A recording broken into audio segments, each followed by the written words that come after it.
안녕하세요. 눈뜨는 인생입니다. 오늘의 책은 Factfulness, 저자는 한스 로슬링, 출판사는 김영사입니다. 6장 일완화 본능.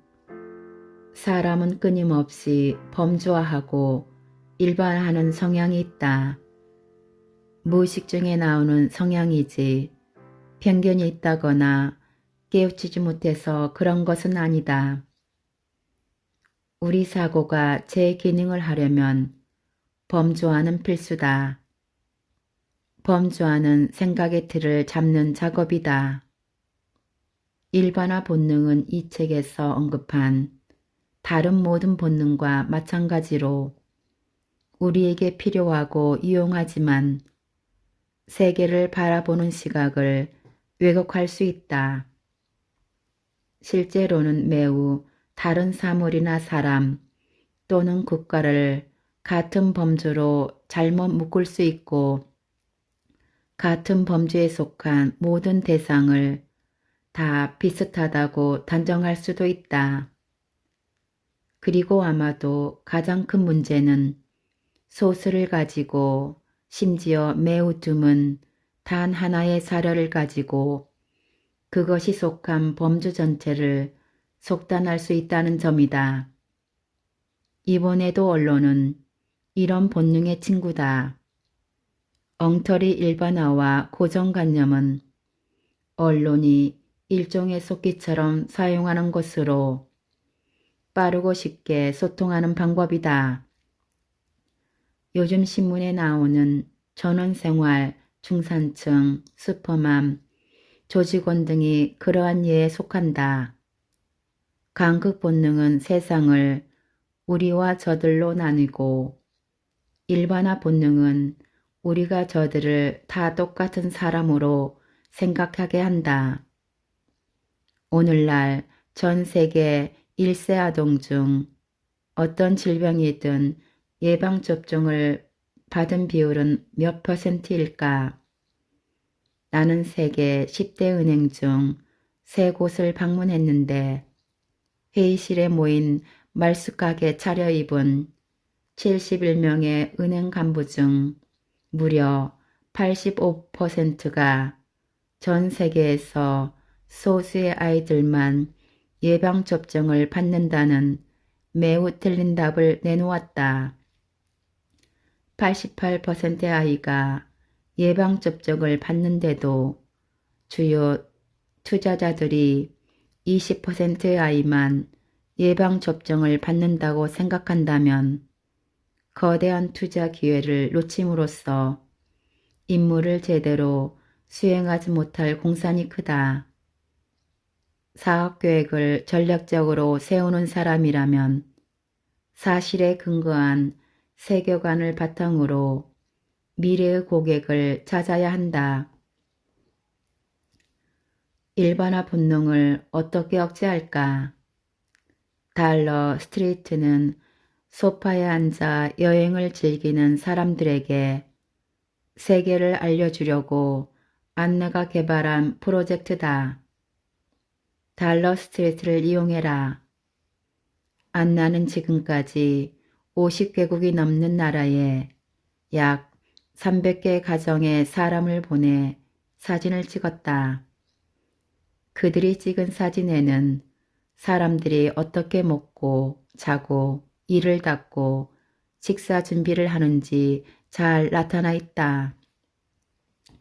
국가는 달라도 소득 수준이 같으면 삶이 놀랍도록 닮았고 국가는 같아도 소득 수준이 다르면 삶의 방식이 천차만별임을 보여주는 사진으로 책 전체를 채울 수도 있다.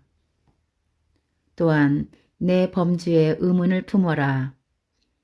내 범주가 오해를 불러일으킬 수 있다는 사실을 기억하면 매우 유익하다.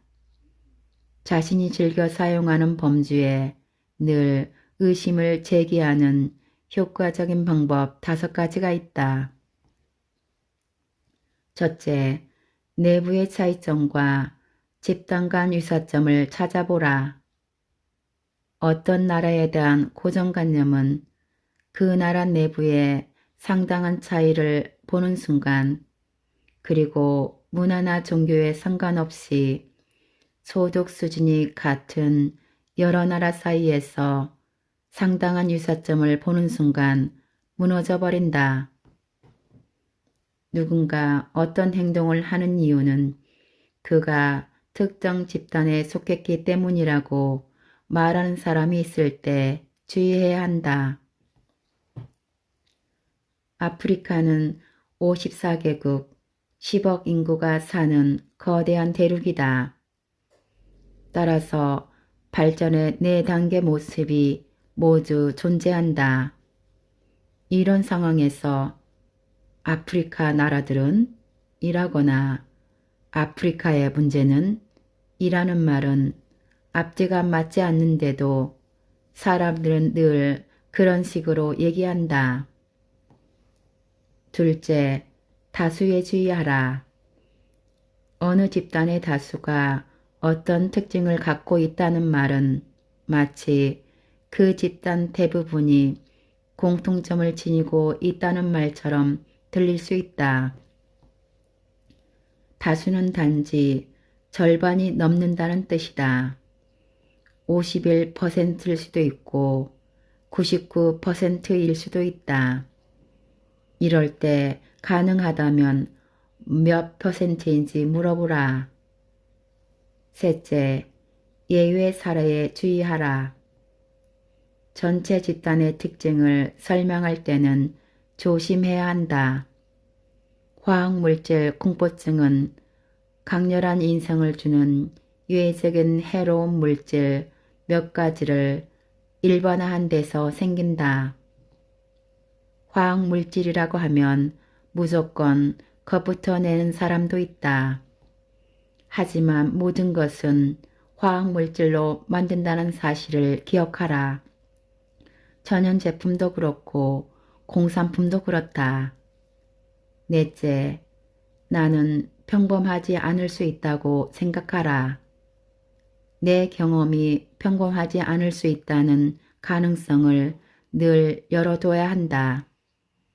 다섯째, 하나의 집단을 다른 집단으로 일반화할 때 주의하라. 우리는 비교 불가능한 여러 집단을 일반화하지 않으려고 노력해야 하며 우리 논리의 숨은 광범위한 일반화를 찾아내려고 또 노력해야 한다. 매우 어려운 일이다. 하지만 새로운 증거가 나오면 언제든지 예전의 단정에 의문을 제기하고 그것을 재평가해 우리가 틀렸다는 사실을 기꺼이 시인해야 한다. 7장 운명본능. 운명본능은 타고난 특성이 사람, 국가, 종교, 문화의 운명을 결정한다는 생각이다. 그래서 무언가가 지금의 그 상태인 것은 피할 수도 빠져나올 수도 없는 이유 때문이며 그래서 그것은 늘 그 상태로 존재했고 앞으로도 절대 변하지 않을 것이라고 여긴다. 그러나 어떤 대상을 불변의 것으로 보는 이런 본능, 지식을 업데이트하지 않는 이런 본능이 오늘날에는 주변에서 일어나는 사회의 모든 혁신적인 변화를 보지 못하게 만든다. 사회와 문화는 변하지도 않고 변할 수도 없는 바위가 아니다. 사회와 문화는 계속 움직인다. 아프리카는 계속 가난할 운명이라는 생각은 매우 널리 퍼져 있지만 단지 느낌에서 비롯한 생각일 때가 많다. 중국, 방글라데시, 베트남도 심각한 기근과 무력 충돌에 시달리던 때가 구제불능처럼 보였다. 하지만 지금은 전 세계 옷장에 있는 의류 대부분을 이 나라가 생산하지 않을까 싶다. 똑같은 운명 본능이 이번에는 서양의 지속적 발전을 당연한 것으로 간주하며 현재 서양의 경기 침체를 곧 회복될 일시적 사건 정도로 묘사한다. IMF는 2008년 세계 금융위기 이후 수년 동안 꾸준히 4단계 국가의 연간 경쟁 성장률을 3%로 예측했다. 하지만 4단계 국가는 5년 동안 한 번도 이 예측대로 성장하지 못했다. 운명 본능을 어떻게 억제할까? 더딘 변화는 불변이 아니다. 운명 본능을 억제하려면 더딘 변화를 불변과 혼동해서는 안 된다. 연간 변화가 1%에 그쳐도 너무 적고 느리다는 이유로 무시해서는 절대 안 된다. 또한 지식을 업데이트할 준비를 하라. 늘 새로운 데이터를 받아들이면서 지식을 신선하게 유지하도록 노력해야 한다. 8장 단일 관점 본능. 우리는 단순한 생각에 크게 끌리는 경향이 있다. 주의를 사로잡는 단순한 생각에서 출발해 그것이 다른 많은 것을 훌륭하게 설명한다거나 다른 많은 것에 훌륭한 해결책이 된다는 느낌까지 매끄럽게 쭉 이어지기 쉽다. 이런 식으로 우리는 세계를 완벽하게 오해한다. 나는 단일한 원인, 단일한 해결책을 선호하는 이런 성향을 단일 관점 본능이라 부른다. 나는 전문가를 좋아한다. 하지만 그들에게도 한계가 있다. 가장 분명한 첫 번째 한계는 그들이 자기 분야에서만 전문가라는 점이다. 한 분야에서 남다른 전문성을 갖춘 사람도 우리가 만든 사실 문제에서는 다른 사람보다 별로 나은 게 없다. 게다가 일부 전문가는 자기 분야에서도 전문가가 아니다. 많은 활동가가 자신을 전문가라고 소개한다. 가치 있는 전문성을 지닌 사람은 그 전문성을 활용할 곳을 찾고 싶어 한다. 그래서 전문가는 더러 어렵게 얻은 지식과 기술을 본래의 활용 영역을 넘어선 곳에서도 적용할 방법을 고민한다. 수학을 잘하는 사람은 수에 집착하고 기후활동가는 틈만 나면 태양 에너지를 강조한다. 의사는 예방이 더 나을 법한 경우에도 치료를 장려한다. 훌륭한 지식은 해결책을 찾는 전문가의 능력을 방해할 수 있다. 여러 해법이 모두 그 나름대로 특정 문제를 훌륭히 해결할 수 있겠지만 모든 문제를 해결하는 하나의 해법은 없다. 따라서 세계를 다양한 시각으로 보는 것이 바람직하다. 여기서 사실 충실성은 단일 관점이 상상력을 제한할 수 있다는 걸 알아보는 것이고 문제를 여러 각도에서 바라봐야 더 정확하게 이해하고 현실적인 해결책을 찾을 수 있다는 사실을 기억하는 것이다. 9장 비난 본능. 비난 본능은 왜 안 좋은 일이 일어났는지 명확하고 단순한 이유를 찾으려는 본능이다. 비난 본능은 개인이나 특정 집단의 중요성을 과장한다. 잘못한 쪽을 찾아내려는 이 본능은 진실을 찾아내는 능력, 사실의 근거에 세계를 이해하는 능력을 방해한다. 비난 대상에 집착하느라 정말 주목해야 할 곳에 주목하지 못한다. 누군가를 손가락질하는 지극히 단순한 합법에 갇히면 좀 더 복잡한 진실을 보려 하지 않고 우리 힘을 적절한 곳에 집중하지 못하기 때문이다. 세계의 중요한 문제를 이해하려면 개인에게 죄를 추궁하기보다 시스템에 주목해야 할 때가 많다. 2015년 난민 4,000명이 고무보트를 타고 유럽으로 가다가 지중해에서 익사했다. 휴양지 해변에 떠밀려온 죽은 아이들의 모습은 공포와 연민을 불러일으켰다. 어떻게 저런 일이 벌어질 수 있는가? 누굴 비난해야 하나? 우리는 곧 비난 대상을 찾아냈다. 절박한 가족을 속여 1인당 1,000유로를 받고 사람들을 죽음의 고무보트에 태운 잔인하고 탐욕스러운 밀입국 알선자들이 죽을 놈이다.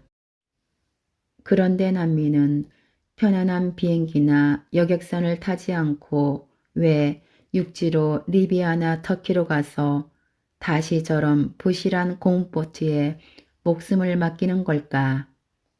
유럽연합 회원국은 모두 제네바 협약에 서명한 터라 전쟁으로 피폐해진 시리아 난민에게 망명 자격을 부여할 의무가 있다. 비행기표를 살 돈이 없어서? 다들 알다시피 난민은 소형 보트 자리에 한 자리를 얻으려고 1,000유로를 지불했다. 인터넷을 검색해보니 터키에서 스웨덴, 리비아에서 런던으로 가는 항공권은 50유로 미만으로 나온 게 많았다. 그렇다면 공항까지 갈 수 없어서? 그렇지 않다. 그중 다수가 이미 터키나 레바논까지 왔으니 그곳 공항으로 가기는 쉬웠다. 항공권을 살 형편도 되고 자리가 없는 것도 아니다. 하지만 탑승 수소 카운터에서 항공사 직원에게 제지당해 비행기를 타지 못한다. 왜 그럴까? 유럽연합 회원국이 불법 이민에 대처하는 규정을 정해놓은 2001년 유럽이사의 지침 때문이다. 이 지침에 따르면 적절한 서류를 갖추지 않은 사람을 유럽으로 들여보내는 모든 항공사와 선박회사는 그 사람을 본국으로 송환하는 비용을 모두 지불해야 한다. 사정이 이렇다 보니 시리아 난민은 제네바 협약에 따라 이론적으로는 유럽으로 들어갈 권리가 있지만 현실적으로는 비행기를 탈 수 없다. 결국 바다를 건널 수밖에 없다. 유럽의 여러 정부는 전쟁에 질밟힌 나라의 난민에게 망명 자격을 신청 및 획득할 자격을 주도록 한 제네바 협약을 존중한다고 주장한다. 그러나 그들의 이민 정책은 그런 주장을 웃음거리로 만들고 밀입국 알선자가 활동하는 운송시장을 만들어낸다. 우리는 비난할 사람을 찾는 본능이 있지만 거울을 들여다보려고는 하지 않는다. 똑똑하고 자상한 사람도 난민 익사 사고는 우리의 이민 정책에 책임이 있다는 죄책감을 유발하는 끔찍한 결론을 내놓지 못하는 일이 흔하다. 그런데 일이 잘 풀릴 때도 두 종류의 시스템에 더 많은 공을 돌려야 한다. 세계 발전에 기여했지만 찬양받지 못한 영웅을 위한 퍼레이드를 벌려보자. 그 영웅은 제도나 체계 같은 사회 기반 그리고 기술이다. 2014년 에볼라 퇴치를 돕기 위해 라이베리아에 갔었다. 서둘러 손쓰지 않으면 전 세계에 빠르게 퍼져 10억 인구의 목숨을 앗아가고 이제까지 알려진 그 어떤 유행병보다 심각한 해를 끼칠 것으로 우려했기 때문이다. 그런데 치명적인 에볼라 바이러스와의 싸움을 승리로 이끈 주인공은 영웅적 지도자도 국경 없는 의사회나 유니세프 같은 영웅적 조직도 아니었다. 공무원과 지역보건 의료 종사자들이 나서서 묵묵히 공중보건 캠페인을 벌여 오랫동안 내려오던 장례 관습을 단 며칠 만에 바꿔놓고 죽어가는 환자를 목숨 걸고 치료하고 환자 접촉한 사람들을 모두 찾아내 격리하는 성가시고 위험하고 복잡한 작업을 해냈다.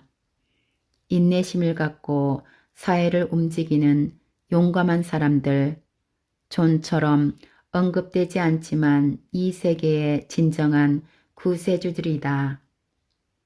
비난 본능을 억제하려면 희생양을 찾으려는 생각을 버려라. 여기서 사실 충실성은 지금 희생양이 이용되고 있다는 걸 알아보는 것이고, 개인을 비난하다 보면 다른 이유에 주목하지 못해 앞으로 비슷한 문제의 재발을 방지하는 데 힘쓰지 못한다는 사실을 기억하는 것이다. 10장 다급한 본능. 다급한 본능은 위험이 임박했다고 느낄 때 즉각 행동하고 싶게 만든다. 이 본능은 스트레스를 주고 다른 본능을 확대해 억제하기 힘들게 만든다. 분석적 사고를 가로막고 너무 빨리 결심하도록 유혹하고 충분한 고민을 거치지 않는 극적인 행동을 부추긴다. 미래는 항상 어느 정도는 불확실하다. 미래를 얘기할 때는 늘 불확실성을 인정하고 그 정도를 명확히 밝혀야 한다. 가장 극적 추정치를 골라 최악의 시나리오를 확실하다는 뜻 제시해서는 안 된다. 또한 성급한 주장은 그 주장을 내놓은 활동가를 올가매는 경우가 많다. 그러면 활동가는 다른 사람을 끌어들이는 영악한 전략으로 스스로를 방어한 뒤 자신이 문제를 과장하고 스트레스를 유발해 현실적 해결책에 집중하지 못하게 한다는 사실을 잃어버린다. 다급한 본능과 모든 극적 본능을 억제하라. 세계를 과도하게 극적으로 바라보고 상상 속에서 문제를 만들어 스트레스 받기보다 진짜 문제와 해결책에 좀 더 집중하자. 여기서 사실 충실성은 지금 그 결정이 다급하게 느껴진다는 걸 알아보는 것이고, 다급히 결정해야 하는 경우에는 드물다는 사실을 기억하는 것이다. 다급한 본능을 억제하려면 하나씩 차근차근 행동해라. 또한 데이터를 고집하라. 무언가가 다급하고 중요하다면 잘 따져봐야 한다. 관련은 있지만 부정확한 데이터, 정확하지만 관련이 없는 데이터를 조심하라. 관련이 있고 정확한 데이터만 쓸모가 있다. 11장 날마다 일상에서 사실 충실성을 어떻게 활용할 수 있을까? 교육에서, 업계에서, 언론에서, 내가 속한 조직이나 공동체에서, 그리고 한 시민으로서. 1. 교육.